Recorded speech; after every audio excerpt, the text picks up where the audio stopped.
Hey, what is going on, YouTube? Aaron here. We are back, ladies and gentlemen. I hope you guys are having a fantastic day here. And guys, we've got another top 5 video for you guys here today.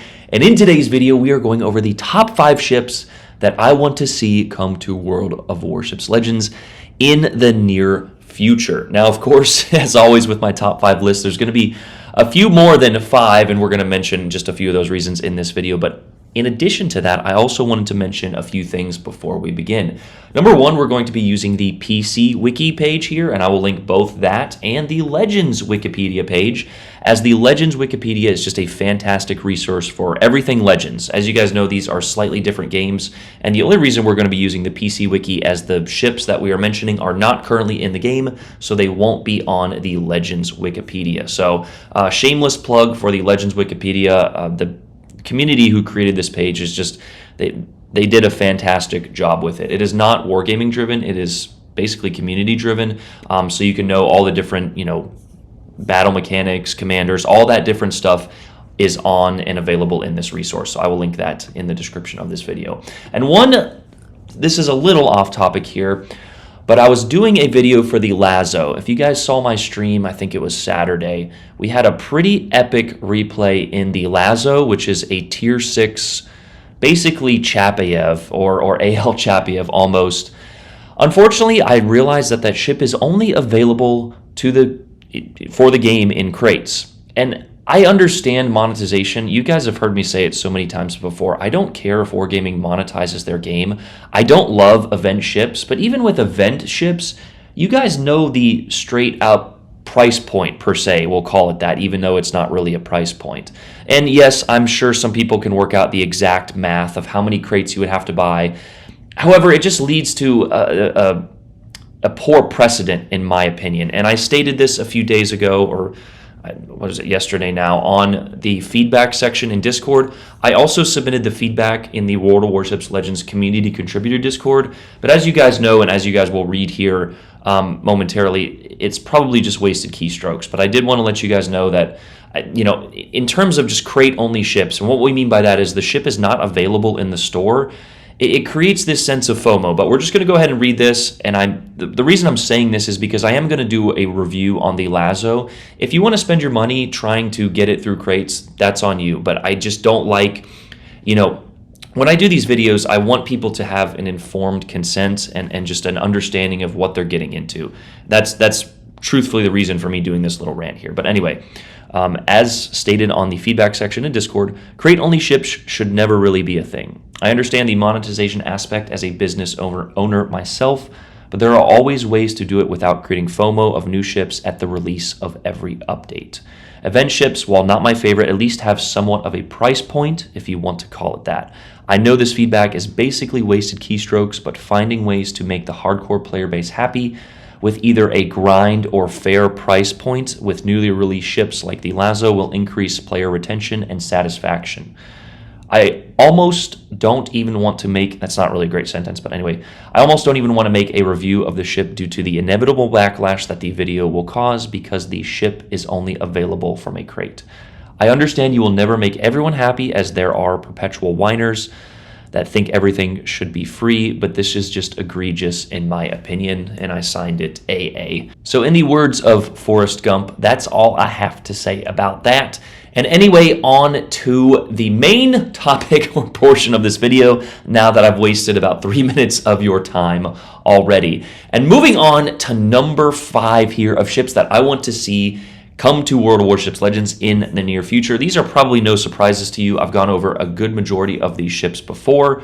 However, starting off the list here, as we mentioned at number 5, is going to be probably a fan favorite, the Kremlin here. And most of these ships are going to be at Legendary tier, but we're going to throw in a few different mixes here. But the Kremlin would probably be one of the most fun battleships to play in the game, in my opinion. Now, of course, it's going to suffer a lot from, the Dutch cruisers, airstrikes, carriers, all of that, as most of the Russian battleships do with their limited damage con. limited damage cons there, but 457 millimeter guns, which are rather accurate, at least up close. That is the nature of the Russian battleships here in a 3x3 ABX format. It does have a 33-second reload time, but it also has the most HP, I believe, in the game, close to the Vermont, if not outwitting the Vermont there. And I'm not exactly sure how they would put it or implement it into Legends, but I believe it would have the most HP in the game. It's a kind of slow, sluggish, maneuverable battleship here. However, I just think that the Russian battleships, especially the top of the line there, are a lot of fun when you can put them in the right positions. I have a lot of fun with these Sovetski Soyuz. The problem is that's a tier 8, and similarly to tier 6 ships, they tend to get up-tiered. Now, when you can get down tiered, if you get into a tier 5 lobby, as you guys will see in the Lazo video, yeah, you can absolutely decimate. But tier for tier, I just want a legendary tier Russian battleship, being the Kremlin. Moving on to ship number 4, or ships number 4 on this list, let's head on over to the destroyer category here. And let's move on down to the British destroyers. I know that we just got the Vampire 2, which is basically a daring, but there is some serious lack of variety for the premium British destroyer options.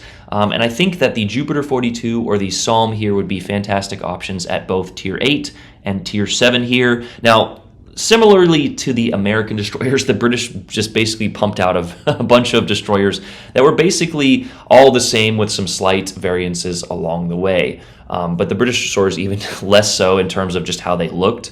But the Psalm here was a tier 9 on PC. I think it'd be a great tier 8 or even a legendary tier, even though, like I said, we just got the Vampire 2. But a 3x2 gun layout here of the 113 millimeter caliber guns. And the British destroyers are all going to play somewhat the same, but I think that you could get away with making this one particularly a little bit more torpedo focused. In the fact that it has a little bit slower reload if you're considering it at tier 8, and I think the torpedoes do maybe a touch more damage. You give it a little bit longer torpedo range, and I believe this one does have, so it does have access to the short-range hydroacoustic search. So again, just adding some little variety in the game. You could make this a premium that's available in the store or something like that, but I just think that the British need some premium destroyer variety. Now, we do have the Cossack 38, but that's just, I'm not sure why that they don't want to give some of the Brits their due justice, because they had one of the strongest navies during World War II, but I just feel like a lot of these options are pretty weak. The Jutland at tier 8, there's no reason to play it when you have access to the Daring, or even the Lightning at tier 7. Again, when you kind of get middle tiered there, a lot of tier 8 ships tend to suffer in that regard. But basically, because of the way this game was released, tier 8 was essentially dead on arrival. Moving on to ship number 3 on my list here. You guys probably already know what this ship is. It's ideally number 1 on my list, but I don't want to get Wargaming too excited, because I have a strong just fear that Wargaming is going to make this ship some form of event ship and charge $200 for it. But the Hindenburg here has got to be number 1 on a lot of people's lists. This is going to be the pinnacle of legendary tier gaming, especially with our commanders and just how they work in this game. The Hindenburg is one of the few ships that has not been power crept. I mean, it has a little bit, and for God's sake, Spartan, I love you, but you guys don't understand what power creep means. If they release a ship, and then if they have the Iowa, and then they release a ship like the Missouri with a radar, that is by definition power creep. That doesn't mean that the Iowa is bad. I don't think a lot of people understood that, and also we were just farming engagement. Spartan messaged me that he's going to do that video, so yeah, if you fell for it, well, thanks for the ad revenue. But speaking of power creep here, the Hindenburg is one of the few ships that you will still see sometimes in competitive there, but 4x3, 203 millimeter guns with German AP, German HE, a good amount of health pool, torpedoes. I don't need to explain this ship. I've probably already made 5 videos about this ship, and it isn't even in the fucking game yet. I don't know what is taking Wargaming so long. I think they're just baiting us on. They have the Hindenburg on the edge of a hook here, and they're just waiting for us to finally say, you know what, I'll spend $300 for it. But this ship is going to be an absolute monster. Some of the highest DPM at the tier there. I can only imagine. We played the Rune a good while back, and with Legendary Reload mod and Riegerwald there, I think we were getting like 15k salvos every 8 seconds, and that's with 3/4 of the DPM. You're missing a turret there on the rune, so you can only imagine what the Hindenburg will be capable of. But yeah, that's just a different way to play that we really can't at legendary tier at the moment. So I'm really excited for when the ship eventually makes it. They said it's going to be this year. How it could be December this year, but hopefully we see this ship sooner rather than later. But anyway, that brings me to ship number 2 here. And there is a little caveat that we're going to talk about here in just a moment. But the Haragumo here is going to be my ship number 2 on this list, a Japanese gunboat destroyer here. And it is basically the end-all be-all of gunboats. These ships were sort of designed as AA defense destroyers, really. But in the game, 100mm guns you think is not really going to do much. But with a 3-second reload, which we can get even lower, and 5x2 of them, the insane amount of DPM that you can pump out of these ships, you couple that with the sextuple launcher. Did I say that right? 1x6 launcher here with the torpedo. Sextuple. I prefer the sex, am I right? But you couple that with the torpedo reload booster that this line of ships gets, and yeah, the ship is pretty nasty. Now, one thing that does suffer, in this line of ships is its maneuverability. But again, you get this thing into the right spot, you can absolutely murder gunboats. Any ship besides maybe a Kaba. And of course, like a Z-52 that will smoke hydro, you can absolutely decimate with the DPM. The AP on broadside destroyers and low armored like superstructure targets from these things is absolutely decimating. Robin actually has a fantastic video, the Sailing Robin. He used to make content, he still does, but for PC, and he has a very epic video about the Haragumo here. So that is a ship that I want to see come to the game in the near future.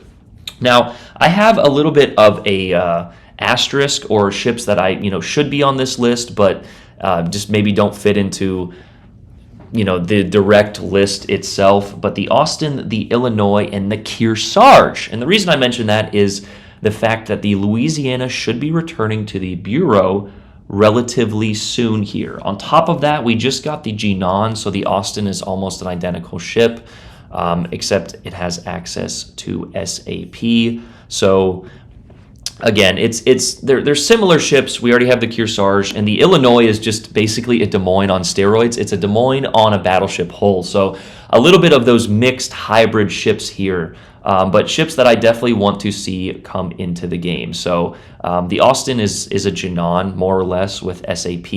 Now, I don't think it has smoke screens. I don't think it has smoke screens here. I'm 99.9% sure. I could be wrong on this. I'm just kind of doing this video on the fly here. But it's a ship that I would like to see come into the game. That, the Illinois, and of course the Kearsarge could be a Tier 8 premium or a Tier 7 premium. I'm guessing that will come at the July update. Don't be shocked if that ship comes at the July update in addition to the Louisiana in the Bureau, and at least that's what they've told us. But number 1 on my list here is, we're going to stick in the cruiser category. We're going to go down to the Russians here. Now, of course, the Hindenburg is truly my number 1, but this is like 1B, and that is going to be the Moskva. Now, we already have the Petro in the game, and that is essentially the sister ship of the Moskva here, but I want an overly accurate Petro.